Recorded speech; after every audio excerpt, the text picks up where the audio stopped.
अगदी पेढ्यासारखे चवीचे हे मौसूद असे रव्याचे लाडू तोंडात टाकताच जिभेवर विरघळणारे आणि खायला सुद्धा खूप अप्रतिम लागतात।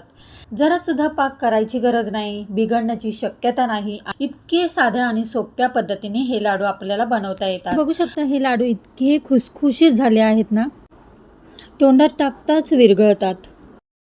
तर इथे मी अर्धा किलो बारीक रवा घेतलेला आहे। तो चिरोटी रवा म्हणतात ना, किंवा 0 साईजचा रवा असतो तो मी इथे घेतला आहे। जर तुम्ही इथे जाडा रवा घेतला ना तर तुम्ही मिक्सरमध्ये बारीक करून घ्या। आणि त्याच्यानंतर इथे अर्धा किलो रवा घेतला आहे, तर त्याचबरोबर आपल्याला इथे अर्धी वाटी तूप लागणार आहे। तर इथे मी गाईचं तूप घेतलेलं आहे। त्याचबरोबर नंतर इथे मी 1 वाटी पिठी साखर घेतलेली आहे। तर साखर आहे ना, तुम्हाला आवडेल त्या गोडानुसार तुम्ही कमी जास्त करू शकता।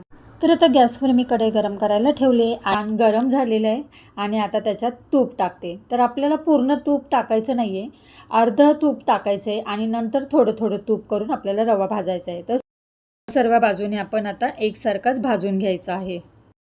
गॅसची फ्लेम स्लोच ठेवलेली आहे आणि बारीक गॅसवरच छान आपल्याला रवा भाजून घ्यायचा आहे। जरासुद्धा गॅस फास्ट करायचा नाही, आणि नाहीतर रवा खाली लागेल आणि त्याचबरोबर त्याचा रंगसुद्धा चेंज होतो आणि त्यामुळे आपले रव्याचे लाडू बिघडण्याची शक्यता असते।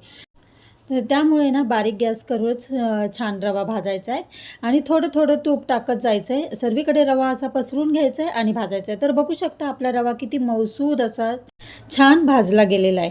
तर आता त्यानंतर आपण पिठी साखर टाकून घेऊया। तर पिठी साखर टाकून त्याच्यानंतर रवा आणि पिठी साखर सगळीकडून असं मस्त व्यवस्थित हलवून घ्यायचं आहे, मिश्रण एकजीव करायचं आहे आणि त्याच्यानंतर झाकण ठेवून द्यायचं आहे। 10 मिनिटं झाकण ठेवून द्यायचं आहे। त्याच्यानंतर आता हा रवा थंड झालेला आहे ना, तर तो मिक्सरमध्ये आपल्याला थोडा थोडा करून फिरवून घ्यायचा आहे। एकच गिरकी मारून घ्यायची आहे, मिक्सरमध्ये जास्त वेळ फिरवू नका। तर आता हा सगळा मी मिक्सरमध्ये फिरवून घेते आणि हे बघू शकता आता मिक्सरमधून बारीक केल्यावर छान असं आपल्या रव्याला तूप सुटलेलं आहे। त्यामुळे आता आपल्याला रवाचे लाडू आहे ना खूप छान असे वळता येतील। त्यानंतर आता मी ह्याच्यात वेलची पावडर टाकली आणि आता सर्व मिक्स करून छान रव्याचे लाडू आपण वळवून घ्यायचे आहेत। त्यानंतर त्याच्यावर तुम्ही बेदाणे, काजू बदाम काही आपण लावू शकतो। तर असे बघू शकता आता छान खुसखुशीत पेढ्यासारखे अगदी मौसूद तोंडात टाकताच जिभेवर विरघळणारे असे रव्याचे लाडू आपले तयार झाले आहेत। आय होप हा व्हिडिओ तुम्हाला नक्कीच आवडला असेल आणि व्हिडिओ आवडला असेल तर नेहमीप्रमाणे लाईक, शेअर, सबस्क्राईब आणि फॉलो तुम्ही नक्की करा। तर पुन्हा भेटूया अशाच नवनवीन व्हिडिओमध्ये। तोपर्यंत सर्वांना बाय।